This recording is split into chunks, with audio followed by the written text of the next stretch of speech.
Fala, galera! Aqui é Afonso Moraes, CEO da Moraes Advogados, criador e apresentador do Falando de Fraudes. Hoje nós chegamos ao 40º episódio da nossa série e hoje a gente está com um episódio super especial, o cybercrime na geopolítica antes, durante e depois da pandemia. É um tema ainda que não foi abordado pelos nossos prevenção de cybers, né? Mas hoje a gente vai trazer uma pessoa aqui que tem vários insights para vocês.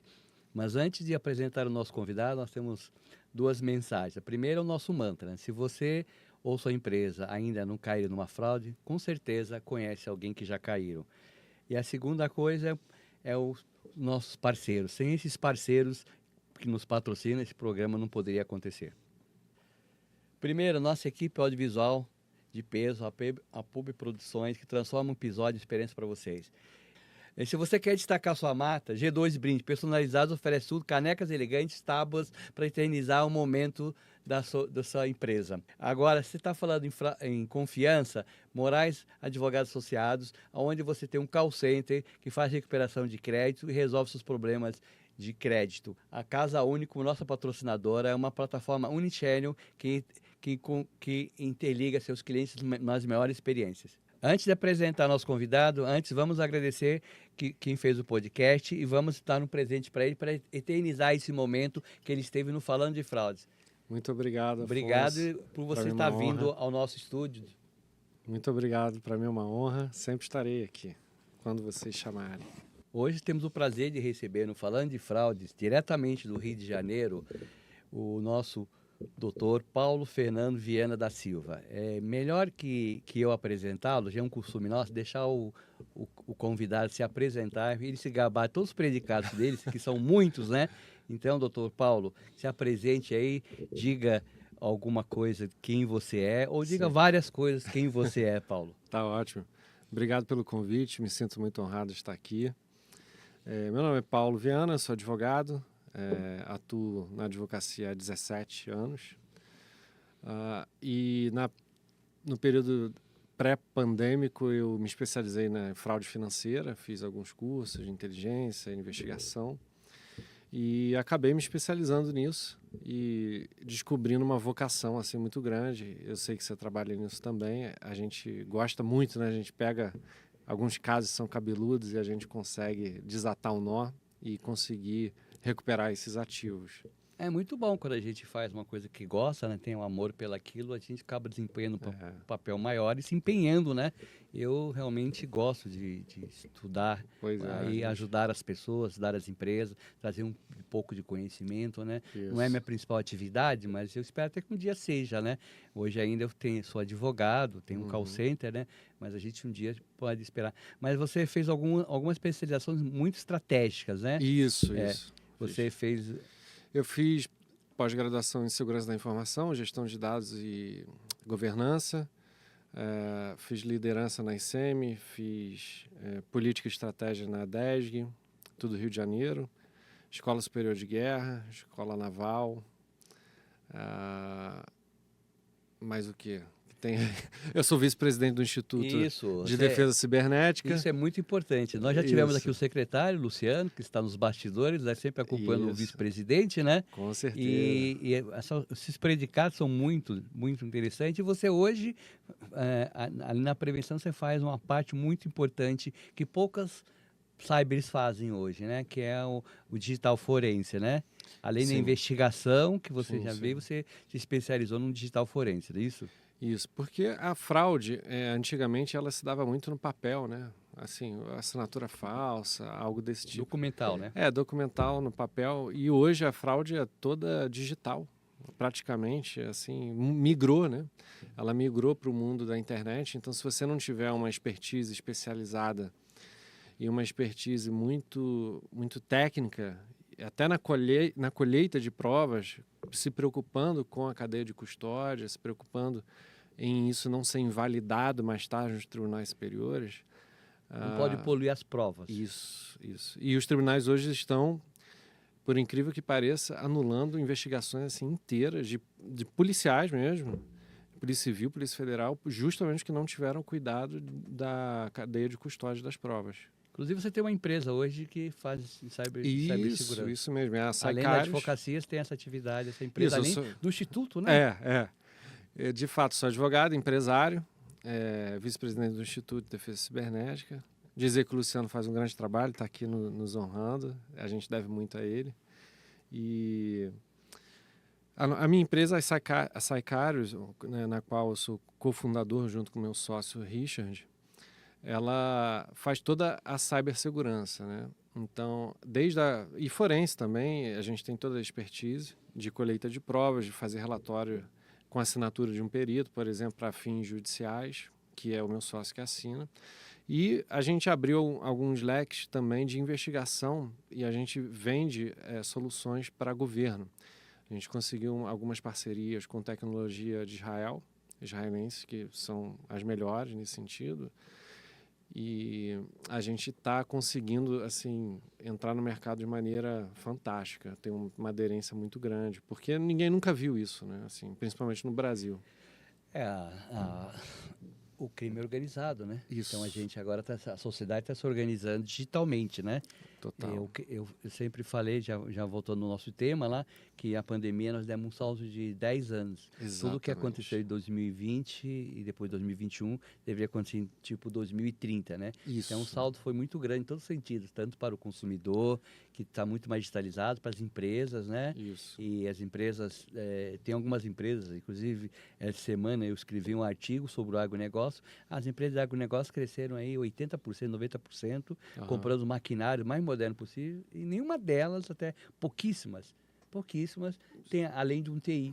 Só para consertar. Não, se preocuparam com a cibersegurança. Não se preocuparam. Né? Se houver uma invasão, houver um hacker ali... Está acontecendo invasão de hacker já, porque é um mercado riquíssimo, né? Muito. Ela move o Brasil, né? Ela move o Brasil, então é isso.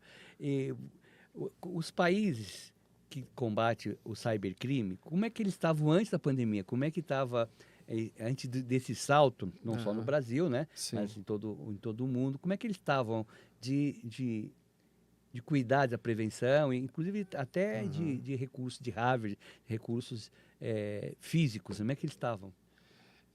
Eu diria que no período pré-pandemia, os países estavam muito preocupados com a geopolítica, com política de Estado. Então, por exemplo, Forças Armadas sempre tiveram, no mundo todo, uma divisão de cyber. Por quê? Porque nenhuma guerra hoje, no mundo moderno... Eu queria te fazer uma pergunta, um desafio aqui para os ouvintes, para você. Qual a pessoa mais poderosa do mundo? Quem tem a maior bomba nuclear, o maior arsenal de bomba nuclear, a pessoa que tem o maior exército do mundo, a pessoa que tem o maior poder bélico com milhares de tanques do mundo, ou a pessoa que controla os dados ou pode danificar os dados? Eu acho que o poder de dados. Exatamente. Tanto a coleta quanto o uso de dados. Isso mesmo, perfeito.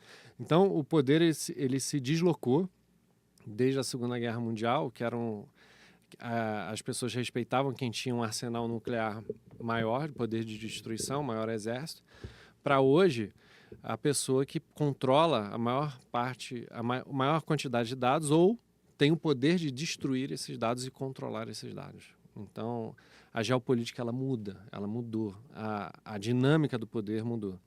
Tanto é que hoje, se você pegar a guerra da Ucrânia e Rússia, Israel-Hamas, Israel-Hezbollah, todas as guerras modernas, nenhuma guerra se inicia sem antes um ataque cibernético. Então, o maior sinal... gigante para... O maior sinal de que vai haver uma guerra entre duas potências, entre duas nações soberanas, é que há um ataque cibernético na infraestrutura de energia, de informação, de satélite, para que você possa minar a capacidade do seu inimigo de resposta. E logo em seguida vem a questão militar bélica. Sim, mas o cyber, essa questão de dados, ela é tão importante, tomou uma importância tão grande que ela entrou até na geopolítica. Então, hoje a gente já fala que as empresas não estão muito preocupadas. Então, antes da pandemia não havia a menor preocupação, a não ser talvez algumas estatais e a parte militar Isso, exatamente, E existiam muitos ataques, né? Muitos ataques assim, mas as empresas não estavam preparadas. Muitos ataques de ransomware, principalmente, que só explicando para os ouvintes, O ataque de ransomware é quando um cybercriminoso ele sequestra os dados e pede o resgate desses dados. E esses dados são encriptados, então realmente é difícil você resgatar. Existem ferramentas, inclusive fazendo a propaganda da minha empresa, tem a representação da empresa que faz esse resgate desses dados sem precisar pagar. Então, por exemplo, a Renner sofreu isso na pré-pandemia, um ataque de ransomware, saiu no jornal, se eu não me engano, 21 milhões ela teve que pagar. Uma empresa de oleoduto nos Estados Unidos, me fugiu o nome, eu estava na ponta da língua, mas uma empresa de oleoduto dos Estados Unidos sofreu ransomware, parou toda a distribuição de petróleo nos Estados Unidos. Eu lembro, Juca, também não lembro o nome da empresa, eu lembro. Então, assim, é algo assim, surreal. Mas tem um outro detalhe, né? Eu sei que você tem as ferramentas, mas nem sempre é possível fazer descriptação, mesmo que ele volte, que ele devolva, que ele não compartilhe isso, né? Tem tudo. Então, acho que o melhor é a prevenção mesmo, né? Não, o ponto número 0 é a prevenção. Né? Existe a ferramenta específica para a prevenção. Porque nós tivemos também uma empresa muito grande, um laboratório que foi hackeado 2 vezes, né? Conseguiu ser hackeado 2 vezes. Então, ele não só não tinha prevenção, quanto ele não teve a prevenção de saber... Depois de que aconteceu, ele não tomou. Chamar alguém digital forense, alguém de cyber, não a equipe dele. A equipe dele não podia ser, porque ela que deixou entrar, ela Exato. Que já teve a falha, né? Ela que teve a falha. Então, tem que chamar alguém de fora, não investiu, e o cyber foi lá, continua aberto aqui, vamos pegar os dados. Isso mesmo. Então, assim, até num fórum, me fizeram uma pergunta até num fórum do Instituto, que foi promovido pelo Instituto ID Cyber, na qual sou vice-presidente, falando, me fizeram a pergunta, qual é o golpe que mais causa prejuízo ou destruição? Aí citaram o golpe do Pix, o golpe do phishing. Você está falando de pessoa física ou pessoa jurídica? Não, ele fez uma pergunta aberta. Não podia. O Pix, como é que é? Pix... WhatsApp, clone de WhatsApp, sim. Ou ransomware. Boleto falso ou ransomware. E eu, sem sombra de dúvidas, disse que o ataque de ransomware é o que causa mais destruição, porque tem um poder de destruição muito grande. Sequestra os dados e pede milhões. E tem o poder de paralisar toda uma cadeia de suprimentos. Eu iria mais longe, né? Eu já tive casos que não só eles pediram resgate e foi pago o resgate, os dados não voltaram, porque existe alguns cybercriminosos, alguns escritórios do crime em que eles fazem isso conjuntamente, vários. Eles fazem o hackeamento e jogam lá, e jogam em criptomoeda, e jogam o mesmo valor, e às vezes o cara não consegue nem... É tanto crime que ele não consegue identificar, e aí não acaba não voltando, porque não achou o pagamento, entendeu? Isso é até hilário, né? Hilário, mas já aconteceu. É triste, mas... É triste, mas já aconteceu, Rapaz, né? olha. E tem um outro detalhe também, outra coisa crucial e importante para as empresas. Sim. Além de elas não serem hackeadas, perderem a credibilidade com o consumidor todos os outros prejuízos que ela pode ter, existe uma outra coisa. Se ela tiver dentro dos dados dela alguma operação que não seja muito, digamos assim... legal ou então muito ortodoxa. Ela prefere não ficar com prejuízo. Não, né? Eles fazem, além de eles pedir o resgate, eles fazem chantagem. Teve um caso aí de uma empresa agora há pouco tempo, né, uma joalheria, que um escritório do crime chamado Ramsel Rose. Ele fez o sequestro. Ele fez o sequestro desses dados e aí ele falou, além dos 16 mil bitcoins que eu quero lá, 16 milhões, eu me lembro agora qual o valor, com relação ao dono, eu quero também uma recompensa para não vazar os dados. Os podres dele, né? Exatamente, Rapaz, exatamente. É chantagem, Às vezes não é nenhuma coisa ilícita, alguma coisa assim, comprou sem nota, você entendeu? Acontece muito, em alguns mercados acontece muito essas transações, até porque às vezes aquela mercadoria específica só tem sem nota, porque o outro, entendeu? Então é muito complicado. Eu acho que tem que haver um investimento muito grande em cibersegurança, em prevenção. Isso. O Brasil, ele tem a cultura de sempre ser reativo a algum determinado fato. Por exemplo, Lei Carolina Dickmann, né, que criminaliza a invasão de dispositivo eletrônico. essa lei só foi feita não como prevenção, mas depois do fato ter acontecido com a atriz Carolina Dickman. Reativo, né? Ele é reativo. Que cai a porta que vai fechar a porta. Exato. Então, assim, isso é muito ruim.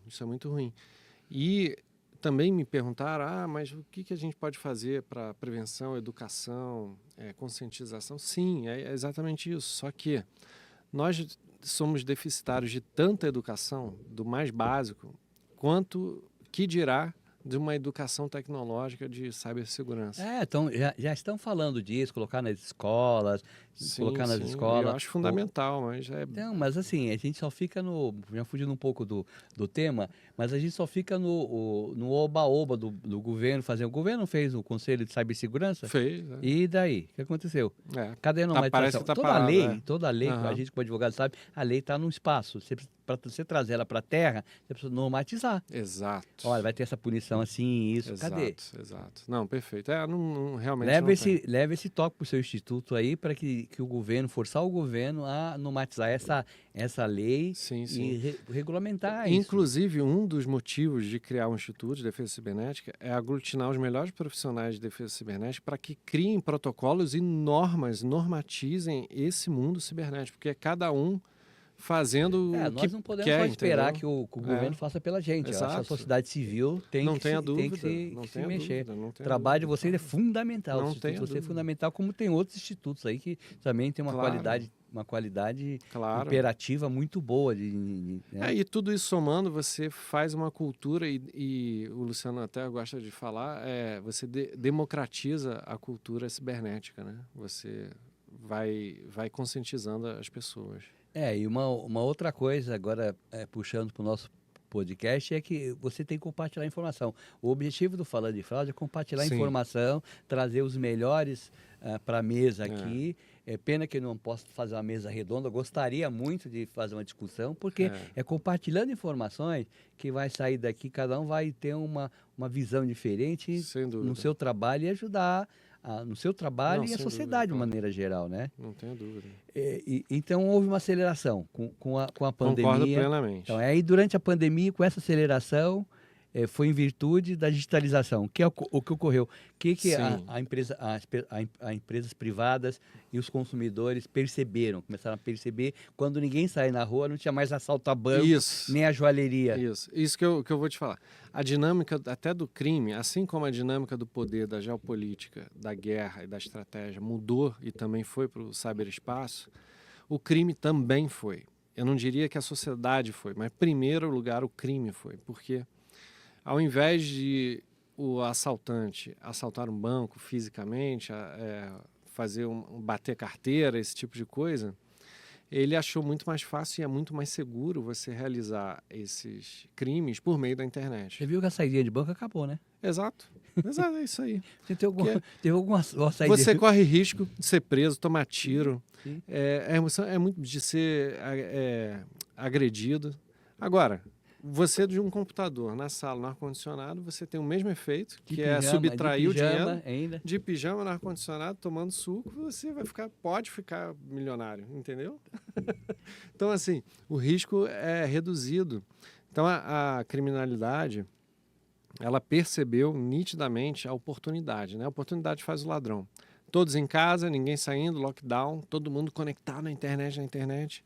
Fazendo tudo pela internet. Fazendo absolutamente tudo. Escola na internet, todo mundo pela internet.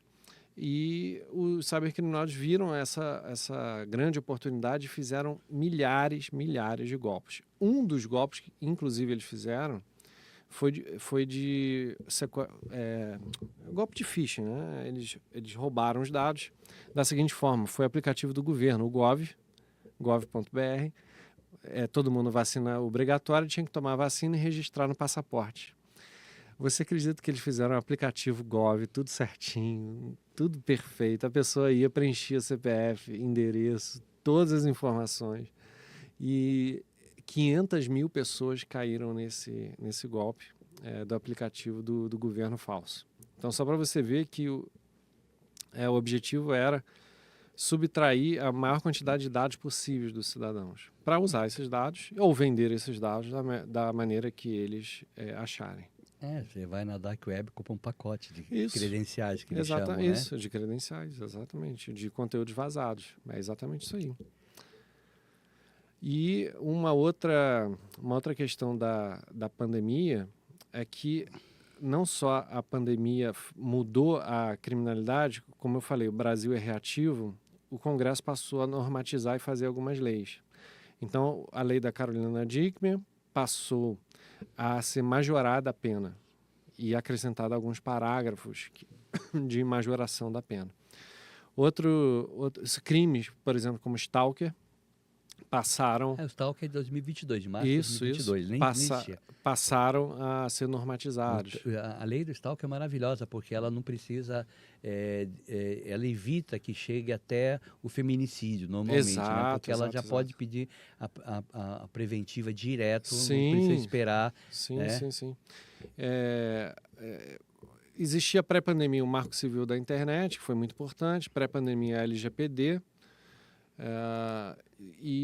só que ficava muito vago algumas coisas, né, de normatização. Não há crime sem lei anterior que defina, né? A gente já sabe disso. Isso. E a gente ficava carente dessa definição. E a gente, como advogado, operador de direito, a gente ficava fazendo analogias com crimes similares. Mesmo os crimes, os sextorções e outros, eles não tinham nenhuma normatização ainda para esse tipo. A gente dava como outro tipo de crime que está porque o nosso código é de 1940, né? Exato. Então, o próprio Stalker não tinha, né? Não tinha. Tinha molestação. Hoje tem outras, né? Por exemplo, o crime de estelionato, o artigo 171. Sim. Em 2021, se eu não me engano, período pandemia, pós-pandemia um pouco, foi normatizado o artigo 171A e os seus parágrafos dizendo o estelionato virtual. Porque não tinha, né? Não tinha, você tinha que fazer analogia com o estelionato, você está entendendo? Então, nós temos o estelionato virtual e pena boa, pena majorada. Então, assim, várias coisas foram adaptadas. O Brasil sempre reativo, mas o Congresso e a população teve que dar uma resposta, né? As leis de proteção mudaram do Brasil e internacionalmente elas também mudaram lá fora, teve na geopolítica, na geografia lá, elas tiveram alguma modificação lá fora? As leis lá fora? Vocês conhecem, tem alguma sim, noção sim, teve mudança, sim. Por exemplo, a própria Angola e Moçambique tiveram lei geral de proteção de dados, só que lá tem um nome diferente. Eles fizeram isso pós-pandemia também. A África, né? Os países colonizados por Portugal. Tivemos também na União Europeia normatização e atualização de normas internacionais relacionadas. Eles já tinham o GPDR, que inspirou a nossa LGPD, que veio lá de uma convenção de 1960 da União Europeia, Convenção 108, onde já se falava de privacidade de dados, privacidade da dignidade da pessoa, e redundou em 2016 no GDPR. O Brasil preferiu não aderir a esse GDPR e fazer sua própria lei, que é a LGPD. Que demorou muito. Agora, a OCDE, que o Brasil participa, ela tem vários princípios, período pós-pandemia, ela fez vários princípios de inteligência artificial.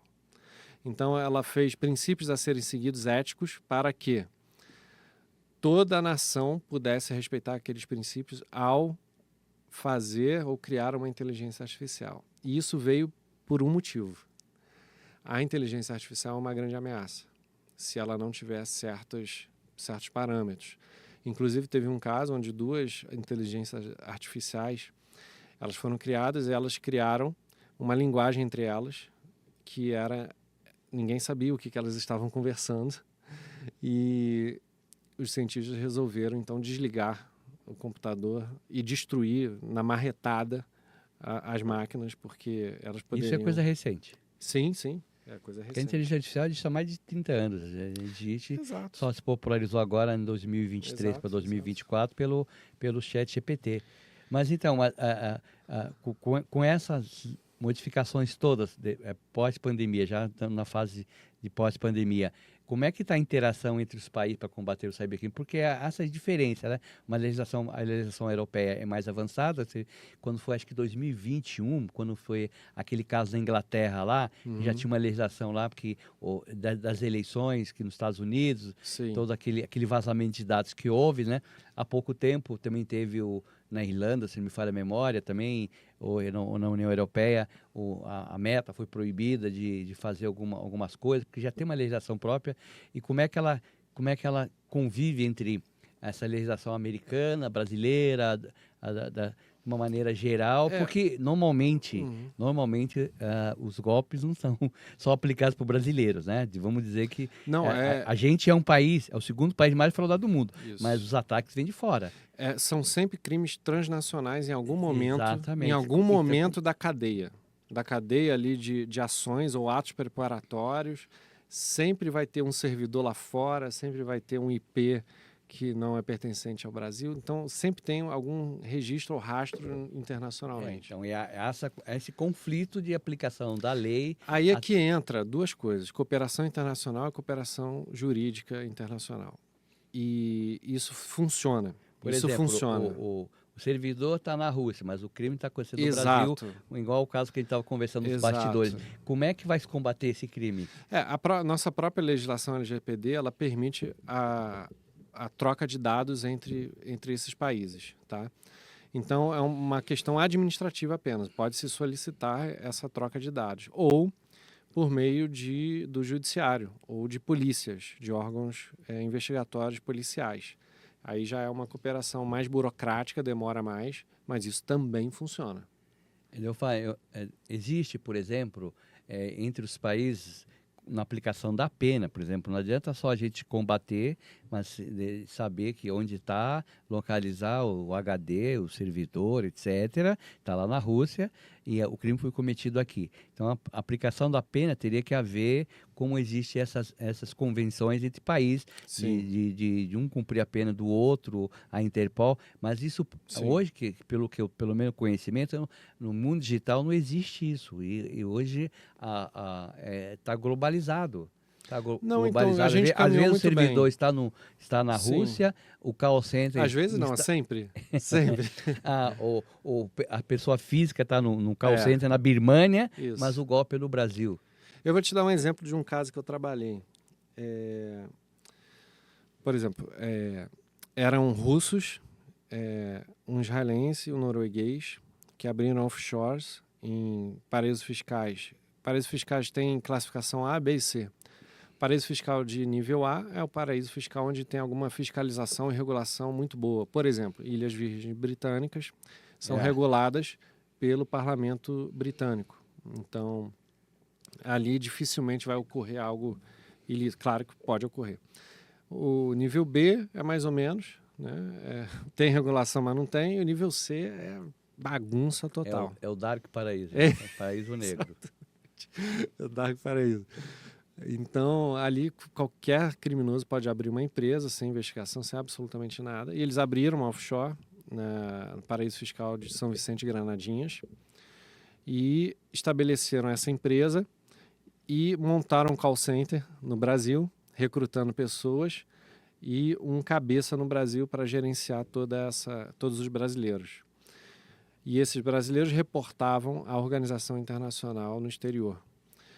E enviavam dinheiro para a organização no exterior através de criptomoedas. Então, eles montavam um software que espelhava a movimentação da Bolsa de Valores dos Estados Unidos, sendo que não ocorria nenhuma compra e venda de papel no mundo real financeiro da Bolsa dos Estados Unidos. Tanto é que não recebiam nenhuma nota de corretagem da SEC dos Estados Unidos, seja Nasdaq, seja SP500. E eles arrancavam milhões usando técnicas de PLN, gatilho emocional, ganância da própria pessoa, através desse call center. Eram ofertas assim, de valores, de rendimentos altíssimos. Altíssimos, né? Fora da realidade. Aquele que acontece normalmente. Isso, fora da realidade. Não, você vai ficar rico. Com as pirâmides financeiras. Exatamente. E arrancavam milhões. Então, eu tenho um cliente que o maior prejuízo que eu já tive desse caso foi 10 milhões de reais que ele perdeu. Muito bem, nós investigamos, descobrimos isso tudo, conseguimos a constituição da empresa na offshore, entregamos tudo, um relatório de inteligência para o Ministério Público Federal, Polícia Federal. Isso demorou um pouco até ter uma efetividade, mas algumas pessoas foram presas na época. Isso ocorreu em 2021, só que o cabeça estava foragido. E ele fugiu para a Argentina. E em maio desse ano ele foi preso na Argentina. Que tem um convênio com o Brasil e Que Argentina. tem um convênio do Brasil e Argentina através do Mercosul e de tratados. Então, mas precisa haver um tratado em relação a crimes digitais, tratado geral, porque Aí é mais... sim, é muito mais amplo que o crime físico. O cara, não tenha dúvida. O cara mata aqui e vai para a Itália. Não tenha dúvida. Não vai matar na Argentina, no México. Inclusive a ONU, o Instituto, foi convidado, e nós participamos, eu, Luciano, o presidente Richard, a gente participou de uma sessão na ONU de cybercrime, para discutir exatamente essas questões do cybercrime mundial. Vai sair uma resolução tão feita, né, porque é muita coisa para ser ouvida, muitos países a serem ouvidos, e o Instituto foi convidado, graças a Deus, para uma voz ali para... Importante isso aí, muito falar. Importante. Isso aí, vai sair alguma resolução nesse sentido. Não adianta a gente só querer aumentar a polícia digital no Brasil, tem que aumentar mesmo, está muito pouco. São Paulo, que é um estado, uma locomotiva da União, tem 3 delegacias cyber aqui em São Paulo, né?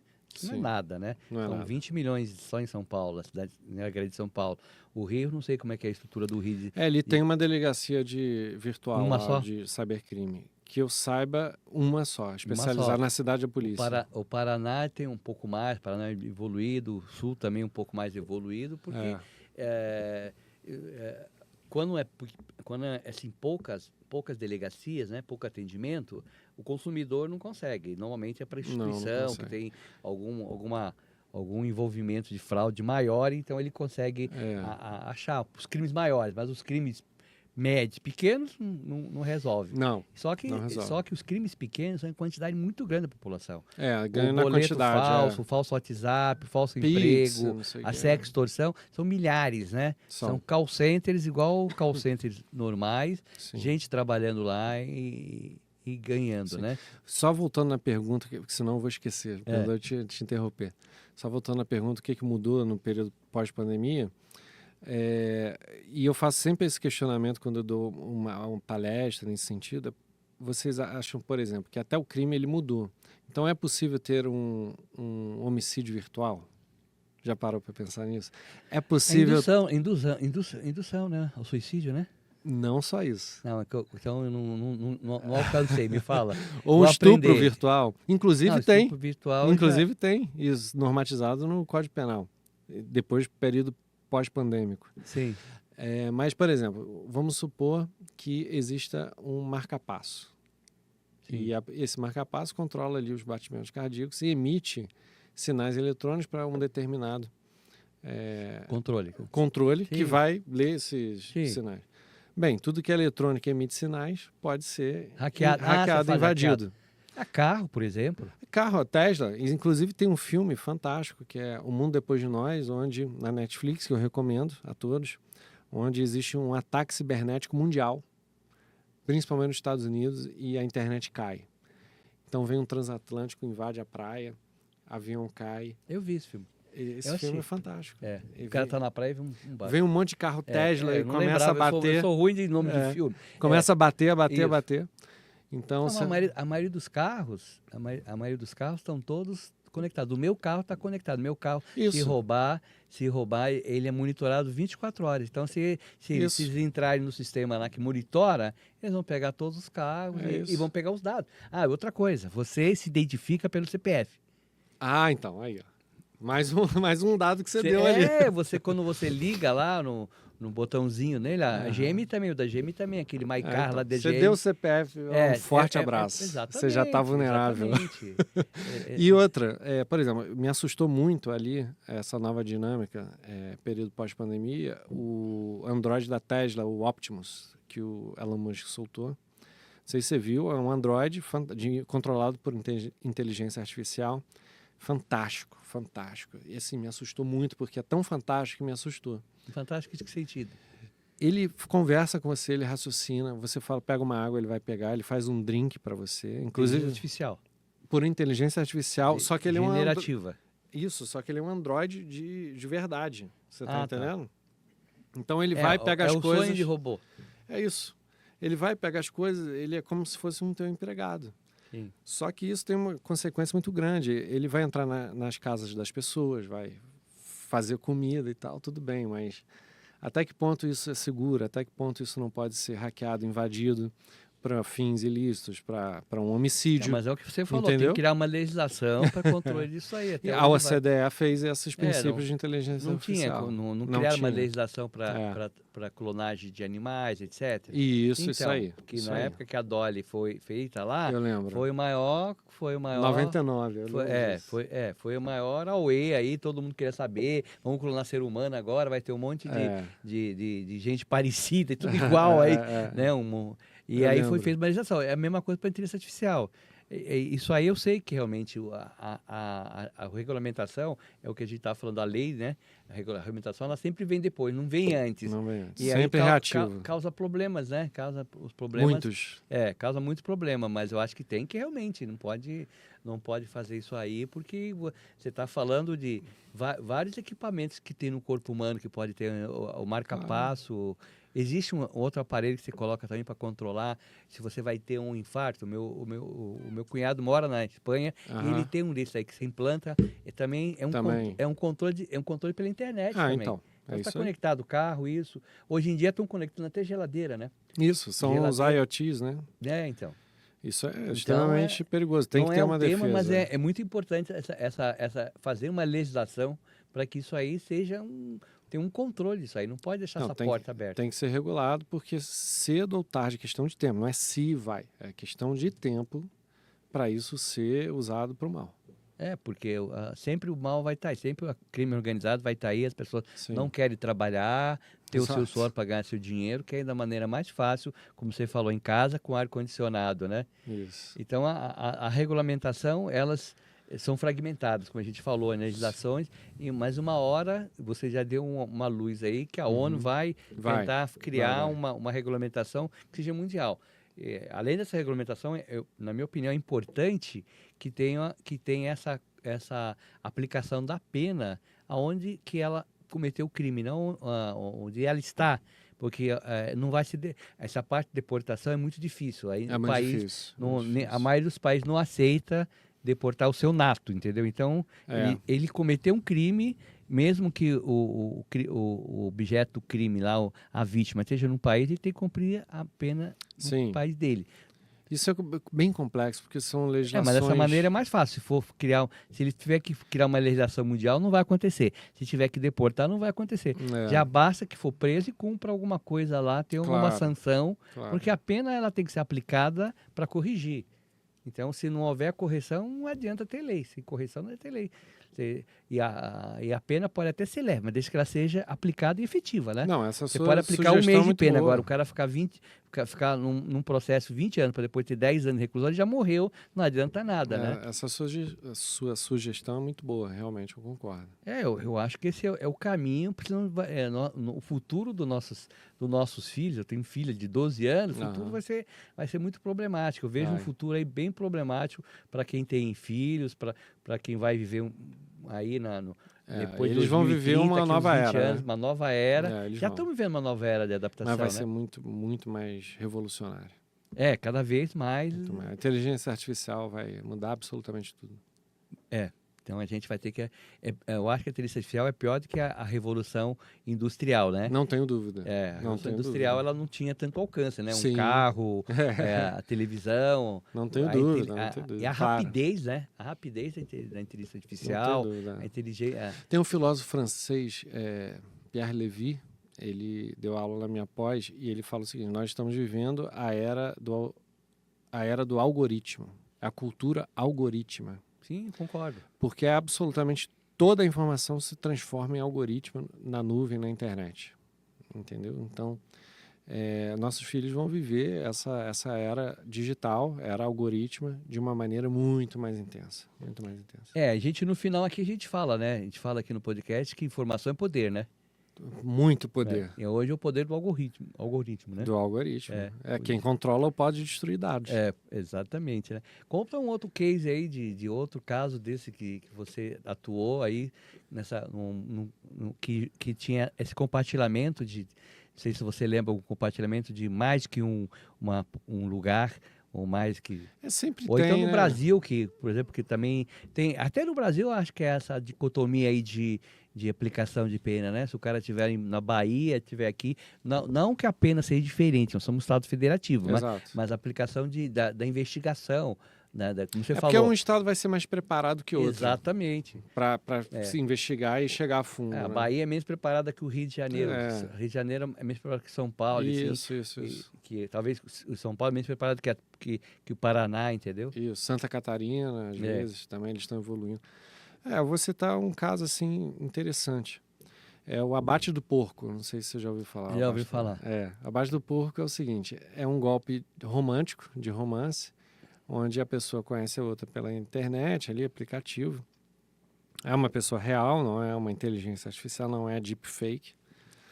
É um golpe longo. É um golpe longo em que a pessoa tem que ter paciência, o criminoso tem paciência de ganhar confiança, de prometer mundos Exatamente. e fundos e tal. E ele chega em determinado momento e falou, eu invisto em cripto, eu trabalho com investimento em cripto. Se você me der algum dinheiro, eu consigo investir para você. E você vai ganhar 30% ao mês. Eu te dou 30%, metade eu te dou. E a pessoa vai... O meu cliente, só para vocês terem ideia, deu por volta de R$500 mil. E no dia seguinte a pessoa desaparece. Bum.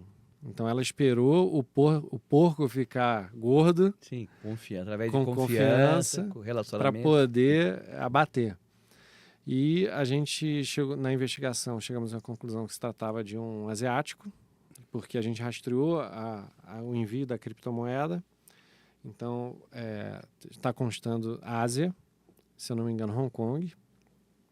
E a gente fez o relatório de inteligência e entregou para o Ministério Público de São Paulo até.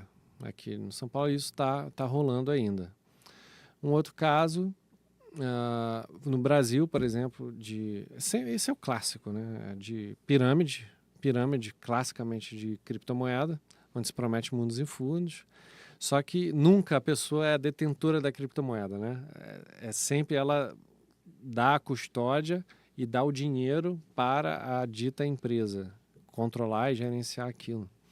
Isso funciona durante alguns meses, depois isso acaba e a empresa sempre fala que foi hackeada, que vai resolver tudo, propõe proposta de acordo, não cumpre a proposta de acordo e aí entra os advogados para poder executar aquilo ali. E foi um caso no Paraná, e isso foi caso de bilhões assim no Brasil todo. E houve a transferência, lavagem de dinheiro, comprou fazenda, comprou veículo, comprou imóvel, e isso tudo está apreendido pela justiça ali de Santa Catarina. Não houve o bloqueio dos bens. Houve. Há uma possibilidade de as vítimas serem ressarcidas. Não, certamente há. A justiça agiu rápido nesse sentido, né? Esses crimes aí afetam não só o patrimônio, mas afetam mentalmente as pessoas, né? Nossa, eu tenho relatos assim, eu sofro muito. Existe um mito na Odisseia, na Ilíada, de Homero, que ele diz o seguinte: ele faz o cavalo de Troia e envia o cavalo de Troia para dentro de Troia e ocorre aquela toda história que a gente já conhece. Só que Homero, ele relata que ele chora muito, quer dizer, ele chora pelas vítimas, né? Então isso quer dizer que ele não é um psicopata, que na verdade ele é um ser humano que se preocupa ali com outro ser humano, apesar dele estar num contexto de guerra. Então, assim, os meus clientes, eu sofro muito com meus clientes. Assim, emocionalmente é muito difícil, porque é relato de tentativa de suicídio, é relato de divórcio, é relato de depressão. Vários tomam remédio psiquiátrico. E tem que tomar mesmo, né? Porque passa um momento muito difícil. E ele deposita toda a esperança em você. Você é o super-homem que vai resolver todas as coisas. E eu tento explicar que eu não sou esse super-homem, que eu sou apenas um advogado que faço o meu melhor. mas que eu dependo das autoridades, da polícia, do judiciário, dos serventuários, e que isso não é da noite para o dia. Isso tem um tempo de maturação. E isso é muito difícil convencer Isso é as impossível. vítimas. Isso é impossível. Então eu entendo eles perfeitamente. A ansiedade, a cobrança. Mas nisso tudo, a gente como profissional está envolvido ali, a gente sofre muito. Todos os golpes, desde os pequenos aos mais pequenos em valores, aos grandes em valores, né? Sim. E também a gente tem um outro tipo de golpe que afeta muito, que são os golpes do amor, extorsões, né? Eu nunca consegui esse nenhuma é pior. vítima. Até hoje eu não consegui nenhuma vítima. Às vezes eu sou convocado para fazer uma entrevista, escrever um artigo, faço um artigo. Ah, mas eu quero uma vítima para fazer reportagem. Não, todos ficar escondido. Eu já tive tentativas, eu já fiquei uma semana atrás de uma. Tô indo, mas tô doente agora, tô não sei o quê. E aí... Não vai, esquece. Não vai, não né? vai. Fica muito vergonhado. É muito grande, muito, a vergonha, muito o grande. constrangimento, né, de chegar. Mas eu acho ainda, eu advogo essa ideia que a pessoa tem que vir, ter um pouco de coragem e passar, porque ela passando, ela vai evitar que outros aconteçam. Sim. Quando a vítima fala, é mais forte que o advogado, não tenha dúvida, que o articulista falando, que o repórter, a vítima é fundamental e que faça um boletim de ocorrência, né? Porque a polícia também vive muito sem estatística no país. Sim, verdade, ninguém isso quer aí. a polícia de... Nesses porque grandes golpes, vergonha. procura primeiro advogado ou a polícia? O advogado. Então. Não procura a polícia, procura advogado. E você Mas só vai na polícia depois? Eu faço a investigação, faço a notícia-crime e a ação cívil, né? Sim, faz a representação. A representação e a busca dos ativos ali por meio civil também, em paralelo. Mas o que eu queria dizer é que você falou, a vítima é verdade, ela fica muito envergonhada. Ela fala, doutor, como eu pude cair nesse golpe? Eu fui muito burro. E aí começa a se lamentar. E eu tento explicar para ela que não tem a ver muito com a inteligência ou capacidade profissional dela. Por exemplo, eu mesmo tenho como cliente mais de 10 advogados. Eu tenho mesmo como cliente vários médicos, oficiais das Forças Armadas, engenheiros, pessoas assim, brilhantes, pessoas brilhantes. Então o golpe, a vítima, não tem a ver muito com a sua capacidade intelectual, justamente porque não é a sua capacidade intelectual que faz você cair ou não no golpe, mas são as suas emoções. A neurociência explica que existem alguns gatilhos, por exemplo, da escassez, da ganância, alguns gatilhos que são acionados que são no seu cérebro primordial.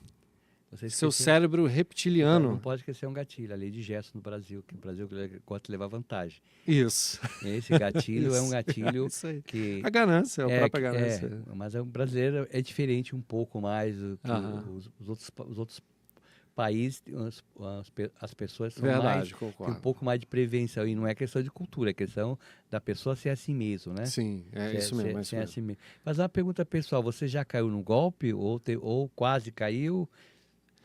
Por incrível que pareça, não caí num golpe. Mas já houve várias tentativas? Ou já, muitas tentativas. Muitas tentativas, né? A gente teve aqui uma pessoa que trabalha com cibersegurança, que ela caiu no golpe do falso presente. É mesmo?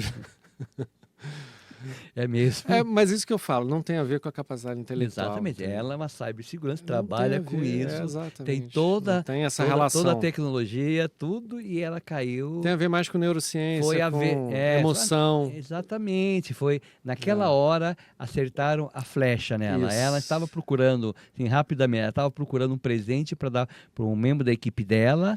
E aí a Juliana Flores mandou uma mensagem, capturaram o algoritmo dela, mandou uma mensagem oferecendo o presente, ela, puxa vida, então, justamente eu queria comprar, aí veio o presente e veio com uma taxa de R$7 e a maquininha passou R$7.000. Aí caiu, né? Agora vai ter que correr atrás.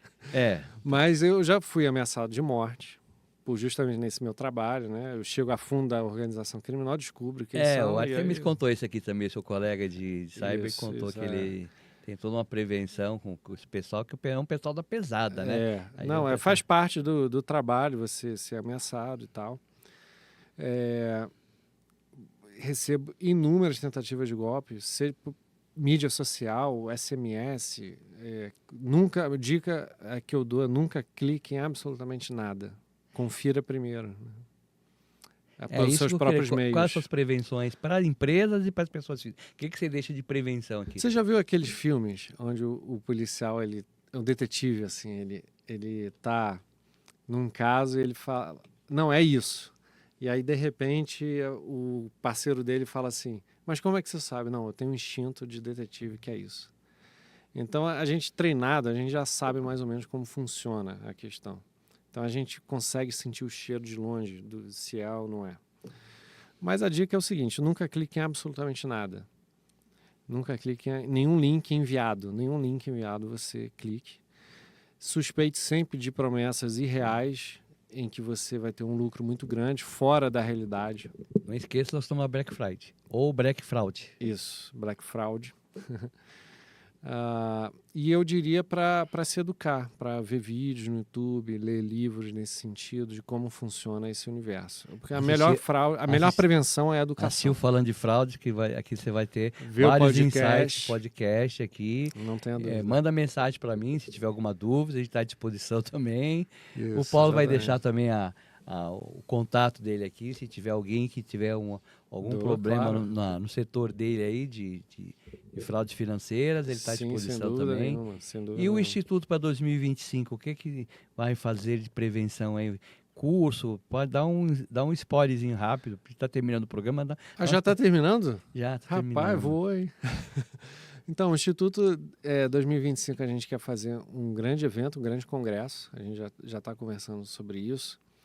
Parcerias estratégicas, a gente já fez muitas parcerias estratégicas esse ano, que ano que vem isso vai redundar em benefício para a sociedade. A gente oferece cursos onde essas empresas que são parceiras, que são grandes players do mercado, elas enviam profissionais para educar as pessoas, fazem uma palestra de pode ser 2, pode ser 3 dias. O Instituto emite diplomas. E a gente tem um grande orgulho da nossa seriedade. As pessoas têm muito orgulho de fazer parte do Instituto.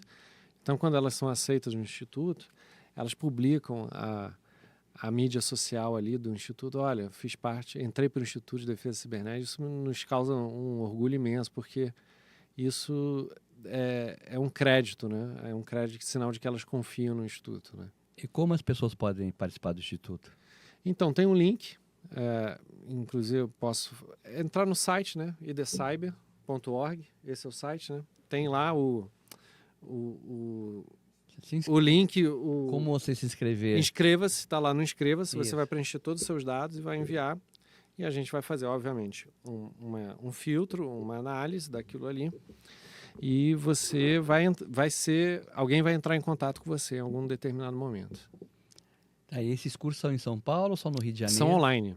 Sempre online. Então, onde você estiver do Brasil, sempre você online. pode se inscrever e participar dos cursos, toda a programação do Instituto. E aí também dar os seus insights para o Instituto, ver como você está o problema na sua região, de cibersegurança. Esse compartilhamento, a troca de informações é que é prioritário no mundo cyber. Como o criminoso ele compartilha o crime, né, na Dark Web, nós temos que compartilhar na nossa web. Exatamente. Entre a gente. Tem que compartilhar isso, que é importante, né? Sem dúvida. Olha, estamos chegando ao fim do episódio. Se você muito rápido. É muito rápido, mas você vai voltar aqui com todo prazer. Com outros insights, né? Claro, a gente pode até, eu estou pensando em trazer mais gente do Instituto aí para fazer uma mesa redonda com vocês, porque eu acho muito importante o trabalho que vocês estão fazendo e esse crescimento que estão tendo, né? Então, se você gostou dos insights do Dr. Paulo Fernandes, compartilhe com outras pessoas que precisam receber esses insights, né? E não esqueça de clicar lá, nos seguir no YouTube, no Spotify. E não se esqueça, galera, que no mundo digital a confiança é boa, mas o antivírus e uma dose de confiança são ainda melhores. Nos vemos no próximo capítulo. Fiquem seguros.